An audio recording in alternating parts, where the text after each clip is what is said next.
I found it. I found my truck. Man, check this out. Now, this is not my exact truck, guys. I want to make that very clear. But this is a 2021 Ram 3500. Now, this truck has an option that I kind of wish I would have bought on my truck.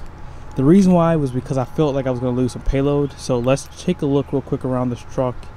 We're going to drive it to see if the air suspension does help with the ride.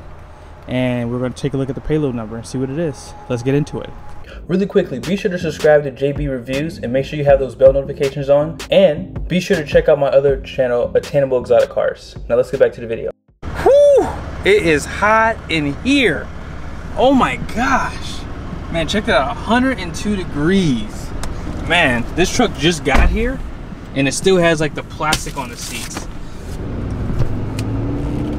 Whew. I have not had a chance to drive a 2021 high output Cummins truck. Now, if you don't know, the truck has more horsepower, more torque.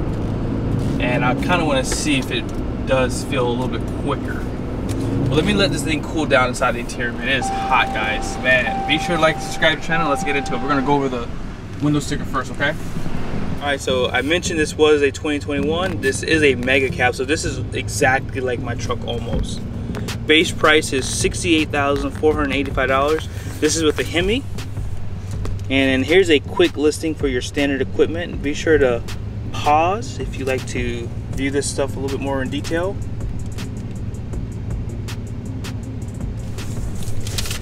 All right, starting off the options, this is a pearl white. I do have the bright white. This has a protection group and cold weather group. Engine block heater and winter front grille is gonna come with that. Heavy duty snowplow prep group. And this is gonna have the fifth wheel and gooseneck prep package. Mine was cheaper at the time. Body color paint, I do have that too. Body color bumper group, I have this option. I do have the level 1 on my truck too. I have just about everything that you see here on mine so far. And I have the high output, $12,195. I do have the sunroof. I don't have the auxiliary switches though. I have clearance lamps. And here's the option here, 1705, rear air suspension, okay? Now, Ram does owe me this trailer camera wiring. They never gave me mine. I'm still waiting on it. Destination charge is $16.95. Total price, holy smokes. I didn't pay that much. Oh my goodness. These trucks got way expensive. I think my truck was $86,000, so figure $2,000 on top of that. But man, I have dual alternators too. This truck doesn't have that too. You guys probably can see that I'm sweating in here too, man. But wow, $91,000. That's a lot of money. Woo! Man, it's getting expensive out here. And keep in mind, these trucks are going for sticker price and over. Like, I think they're selling this truck $3,000 over sticker price. Man, you can tell the chip shortage is real because this truck is extremely dirty. It's just been sitting somewhere for a long time. Look at that. Probably on the rail yard. It's really dirty. Now let's check out under the hood. So this truck does have the high output, as you just saw. It has the Eisen transmission. It's gonna have a CP3 right there. So this is gonna be good for 420 horsepower, 1,075 pound-feet of torque. At the time, my truck was 1,000 pound-feet of torque, 400 horsepower. So I definitely am down on power now. So we're gonna drive this today to see if there's any difference. Now that CP3 has been a good thing for a lot of people. I will say I have the CP4, I have the CP4.1, and I'm confident that I will not have any problems because I get premium diesel and I run fuel injector cleaner a couple times a month. But I will say, if I have issues with my CP4, anyone out there who has a CP4 should be very worried because, like I said, I'm a stickler for where I get my diesel from because of that.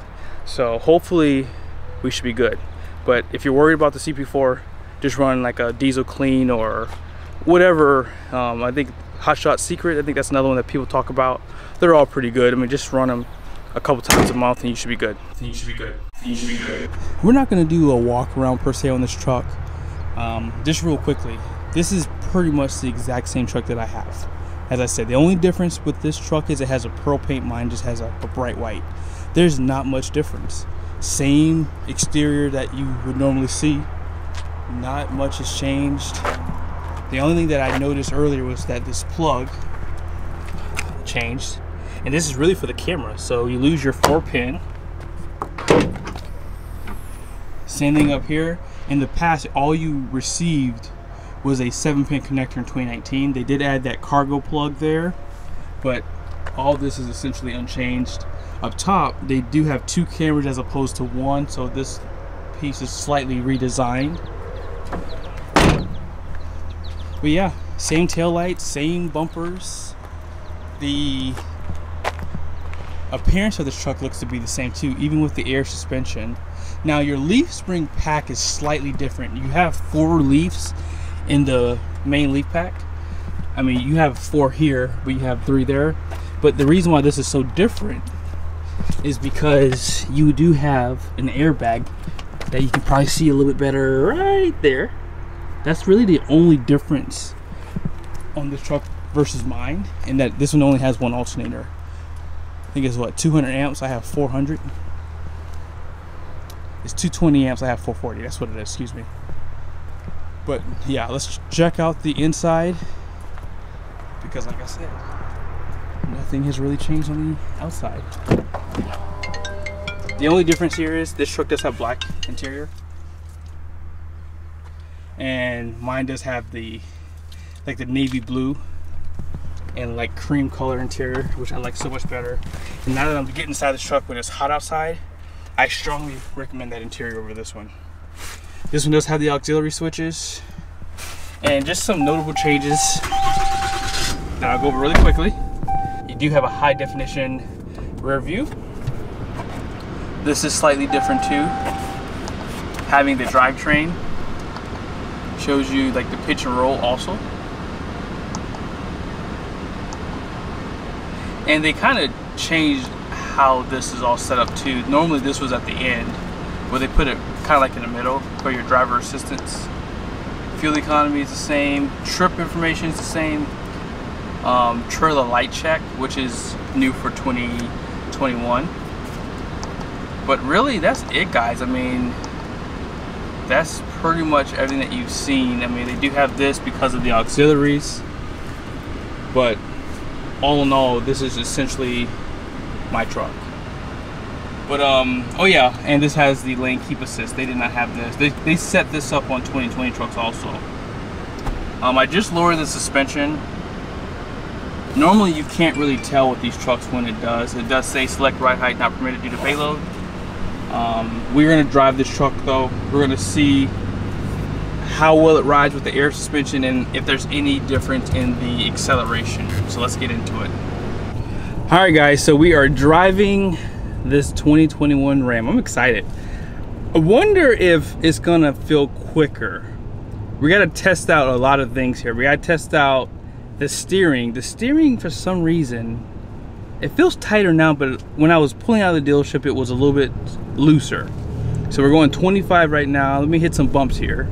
Okay, ooh, nice, nice. That was nice too. Oh, wow, okay.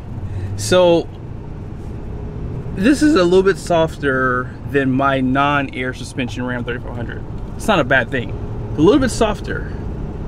The steering feels a little bit looser though, and it's probably because of this lane sense. That's the only thing I can make of it. So let me stop here. My battery's about to die on my camera. Hold on 1 second. Let me change that real quick. All right, so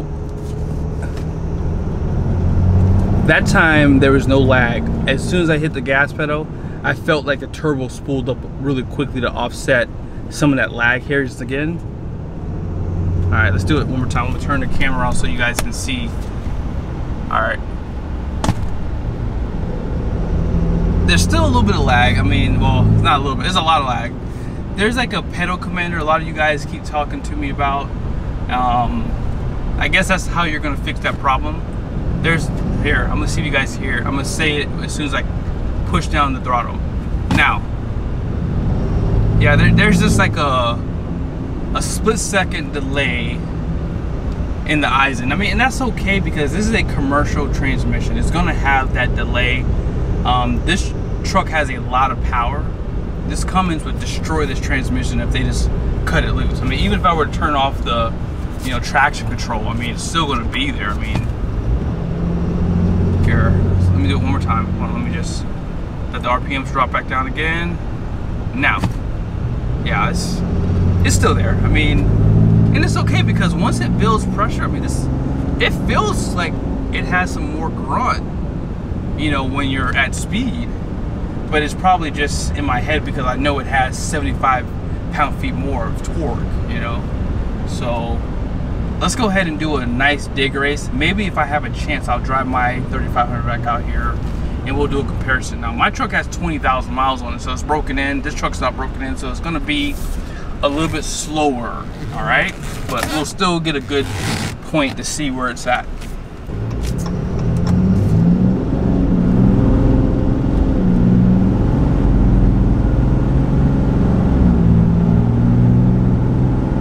Nice surge.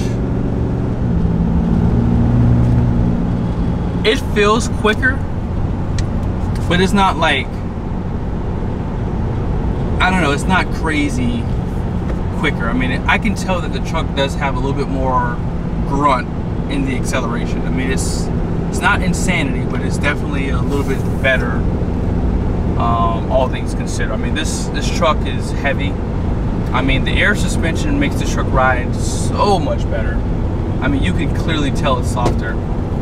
Check out the seat over here. It's not shimmying like my truck does. I do have more aggressive tires.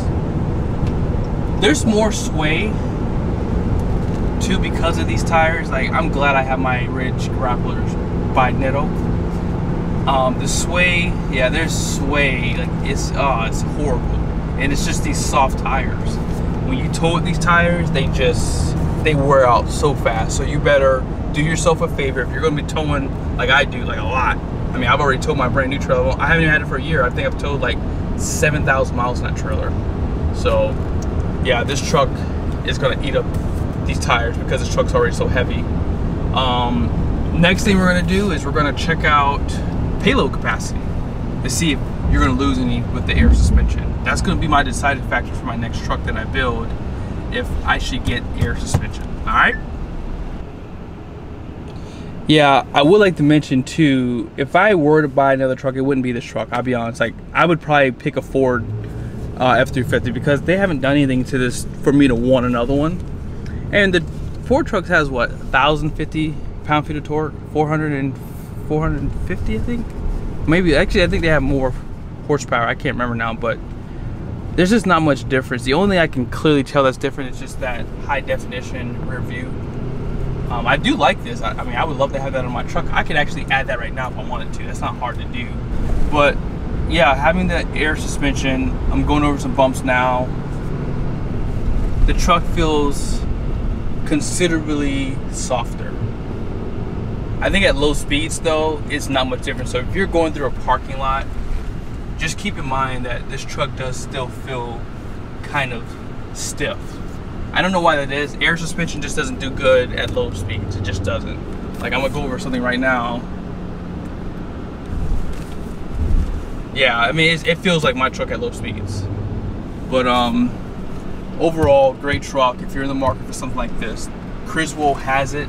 They are selling these bad boys like $6 grand. I think this truck is 6,000 over MSRP. And it's because they don't have that many trucks. I mean, they have, I think the last time I was here, they had like 20 HDs, and now they're down to like 10. So, you know, right now they're gonna make their money where they can, because once they're sold out, they're sold out. So just keep that in mind. 6,000 pound gross axle in the front. Gross axle in the rear is 7,000. This has a 12,300 pound gross vehicle weight rating. If you get a short bed 3,500 crew cab, that's gonna have 11,800 pound GVWR. If you get a long bed crew cab, single rear wheel, that's gonna have the same as this mega cab. So all in payload capacity is 3,736 pounds. If you don't know, my truck has a 3,759 pound payload capacity.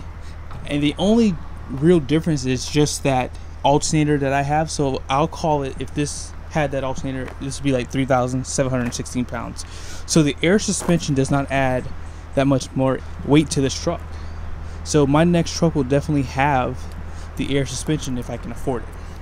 So right now, obviously, I can't afford these new trucks. I mean, I don't normally tell people this, but I feel like we're family. I mean, I did pay cash for my truck, and right now I wouldn't be able to afford a new truck, because that's how I'm going to probably buy my trucks moving forward.